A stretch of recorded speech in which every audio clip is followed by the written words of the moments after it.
Nous vous souhaitons à toutes et à tous la bienvenue pour cette table ronde. Donc cette table ronde se parlera donc du thème des luttes et j'ai un trou de mémoire là. Des luttes dans les quartiers populaires. Voilà, c'est ça. Nous remercions la présence du Front Uni des immigrations et des quartiers populaires, notamment Saïd Bouamama de sa présence. Nous remercions également donc tout le public qui est là. Et donc, nous allons ouvrir le débat. La parole est ouverte. Donc je me chargerai de distribuer le micro à celles et ceux qui souhaiteraient prendre la parole. Et donc on va laisser la parole à Yannick, donc le directeur de la compagnie Mémoire Vive, pour ouvrir le bal. Donc bonsoir mesdames et messieurs. Donc, juste pour la petite histoire, la genèse du festival occupé Opération Quartier Populaire, c'est que la compagnie Mémoire Vive, mais également l'association Les Sons de la Rue sont présents sur différents quartiers populaires depuis un certain nombre d'années. Ils développent des projets artistiques et culturels avec les habitants. Et ils ont constaté, ils sont d'ailleurs le fruit de cette intelligence artistique et culturelle qui existe sur ces territoires. Et le constat, il est assez cinglant, il est très clair. C'est qu'il n'y a pas de fenêtre, il n'y a pas de politique de diffusion et de développement de cette intelligence artistique et créative issue de ces territoires-là. L'histoire, c'est tout simplement 2 pièces et des projets artistiques qui ont été créés notamment sur le 13e et 14e arrondissement de la ville de Marseille. Le Grand Saint-Barthélemy 3, le quartier de la Busserine, des œuvres qui ont été circonscrites en termes de diffusion sur le territoire où elles ont été créées. Et une revendication des habitants qui était la suivante, c'est quand que ces œuvres-là sortiront, traverseront les frontières du quartier et seront montrées à l'ensemble de la société française. Donc nous on a joué le jeu, hein, puisqu'on est une compagnie artistique, donc on a sollicité les théâtres ici et là, en France et partout ailleurs.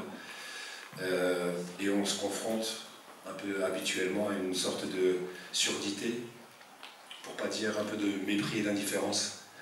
Et on s'est dit, avec l'argent public, on va organiser ce festival-là autour de ces 2 pièces. Et comme l'art ne fonctionne pas sans tout le volet réflectif, intellectuel et politique, il nous semblait nécessaire d'organiser, à côté de la diffusion de ces 2 œuvres, donc Usine et les raisons d'un retour au pays natal, des soirées, débats, discussions, à la fois autour du hip-hop, des enjeux artistiques et culturels sur les quartiers, mais également, et c'est un peu la thématique de ce soir, intelligence artistique et culturelle, mais aussi intelligence politique. Et Saïd Bouamama, sociologue, fait aussi partie de celles et ceux dont on est un peu, et quelque part, les héritiers. Son œuvre, ses recherches ont aussi inspiré et ont irrigué à la fois la pensée de la structure de la compagnie Mémoire Vive, des Sons de la Rue, et de notre démarche sur ces territoires-là. Donc il nous a semblé évident de l'inviter. Lui qui est aussi à la fois un spectateur, un témoin, mais aussi un acteur de ces territoires-là. Donc voilà, je vais lui laisser la parole. C'est aussi vous présenter qui est le front, qui sont les gens qui animent et qui est le Front Uni des immigrations et des quartiers populaires, et de savoir si aujourd'hui, après cette vague d'esprit Charlie, d'attentats, etc., qu'est-ce qui se passe sur les quartiers populaires? Est-ce qu'il y a aujourd'hui une parole qui a envie de s'exprimer plus fortement qu'avant? Est-ce qu'aujourd'hui les stigmates de plus en plus forts, un discours condescendant, paternaliste de plus en plus fort, et un discours récurrent sur des territoires qui ne seraient que des nids de terroristes, de violents, de délinquants, etc. Qu'est-ce qui se passe? Qu'est-ce qui se passe sur ces territoires-là? Est-ce qu'il y a une parole qui a envie d'émerger? Et comment aujourd'hui, à travers par exemple le FUIQP, elle émane et elle essaie d'arriver à vos oreilles et à vos cœurs et vos esprits. Saïd, je te laisse la parole. Bien, merci. Ça me fait tout drôle d'être ici parce que je suis venu, mais je ne suis plus daté, donc je ne sais pas s'il y a des anciens de la structure. Je suis venu il y a longtemps faire un débat ici avec des jeunes. J'ai un souvenir de ce débat, mais je n'arrive plus à le situer. Voilà. Bonsoir, on a plein de Gaulois ici, donc c'est très bien. J'ai longtemps hésité sur comment aborder la question. Je vais vous parler du Front Uni après, mais pour comprendre pourquoi le Front Uni est apparu, pourquoi on a tenté de construire cette nouvelle structure malgré l'existence de plein d'autres structures, il faut le resituer dans le contexte global. ça n'est pas simplement des militants qui se sont dit tiens, on va faire quelque chose. Ça s'inscrit dans un contexte. Et un contexte qui, depuis maintenant près de 3 décennies, est un contexte de régression massive. Et je pense que la première étape pour prendre le pouls des quartiers populaires, et on peut y vivre sans sentir le pouls. Je pose l'hypothèse que beaucoup de militants associatifs sont déconnectés aujourd'hui des quartiers populaires. Alors ne m'en voulez pas, hein, laissez-moi finir, c'est pas de la morale, c'est pas pour dire qu'on est mauvais. Il ne suffit pas d'y vivre, ou en tout cas d'y passer. Il faut prendre la mesure de ce qui est vécu dans les quartiers populaires depuis une trentaine d'années. Alors je ne vais pas m'étendre sur le diagnostic, parce que vous en avez tous des morceaux, mais je voudrais juste rappeler pour qu'on ne se fasse pas semblant. Ça ne sert à rien de faire vous savez, les débats convenus, etc. Plus de 200 crimes par des policiers en l'espace de quelques années. L'islamophobie galopante, et on a vu cet été que l'histoire du Burkini et tout ce que ça a pu entraîner après. L'autodestruction importante dans nos quartiers. Toxicomanie, mais également maladie mentale. Hein, je disais juste il y a 30 secondes, allons ouvrir la porte des hôpitaux psychiatriques, nous allons trouver quoi? Des enfants de pauvres, des noirs et des arabes. À moins de dire qu'il y a un gène de fragilité mentale et que biologiquement, les noirs, les arabes et les pauvres, quand je dis les pauvres, c'est parce qu'effectivement, on peut être blanc et être concerné par tout ça. Eh bien, à moins de dire qu'il y a un gène de fragilité mentale, force est de dire que c'est l'état de la vie, l'état de l'existence, l'état de la survie pour certains, qui fragilise les personnes. Et si vous rajoutez à tout cela une classe politique et un mouvement des grosses associations d'éducation populaire qui est déconnecté de la réalité, et on a eu un bel exemple de la déconnexion en novembre 2005. Novembre 2005, 400 quartiers populaires explosent pendant 21 jours. La plus grande explosion depuis la Commune de Paris. Et pour les militants de gauche, la Commune de Paris, ça devrait leur dire quelque chose. La plus grande explosion depuis la Commune de Paris, et aucune association d'éducation populaire n'a rien vu venir. Pire que ça, globalement, elles se sont tues. Comme si elles observaient une réalité extérieure. C'est dire que c'est à la fois une dégradation des conditions d'existence, des espoirs qu'a la jeunesse, et en même temps l'absence de canal d'expression, de militance, pour pouvoir donner sens à cette mal-vie, à ce sentiment de négation, ce sentiment de ne pas être considéré comme des citoyens par entière.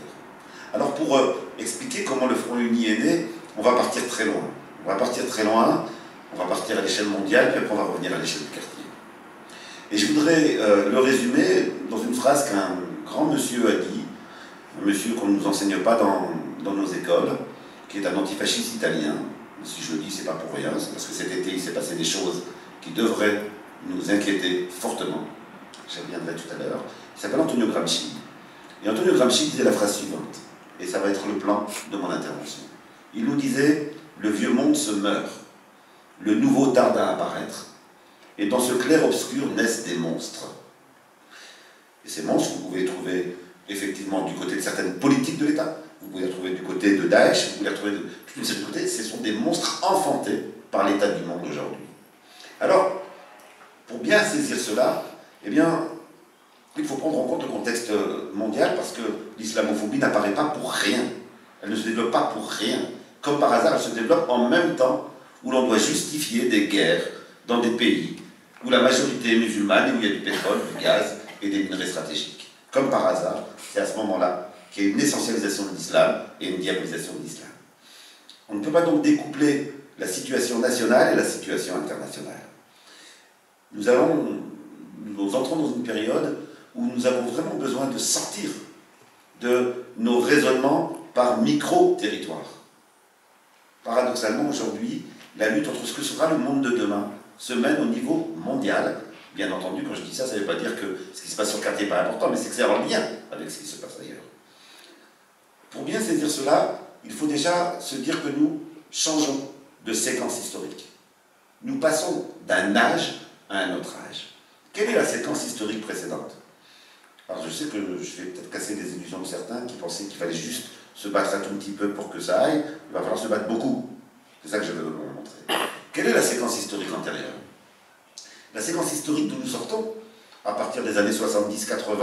Alors en fonction du thème qu'on aborde, ça va être 75, ça va être 80, 85, mais globalement c'est à partir de là que le mouvement se met en place. Eh bien, c'est la séquence historique qui démarre avec 1945, la défaite du nazisme. L'espoir dans le monde que l'humanisme égalitaire va l'emporter. Dans les pays du Sud, les pays colonisés, après 1945, l'espoir des indépendances apparaît. Ici, en Europe, les travailleurs, qui ont été les premiers à se battre contre les nazis, revendiquent des droits nouveaux. Bref, partout sur la planète, la défaite du nazisme a signifié un temps d'espoir, un temps de lutte, qui a débouché d'ailleurs sur des transformations concrètes. Il y a eu de nouveaux droits qui ont été acquis, etc.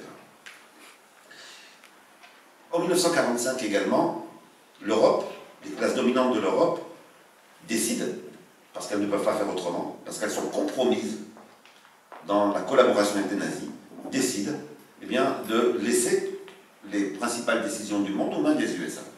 C'est à partir de 1945 que les USA vont commencer à prendre leur place dans le monde. Bref, on a une séquence historique dans le passé dans laquelle la logique du système économique qui est le nôtre ici, le capitalisme, sa logique, elle va être contrainte.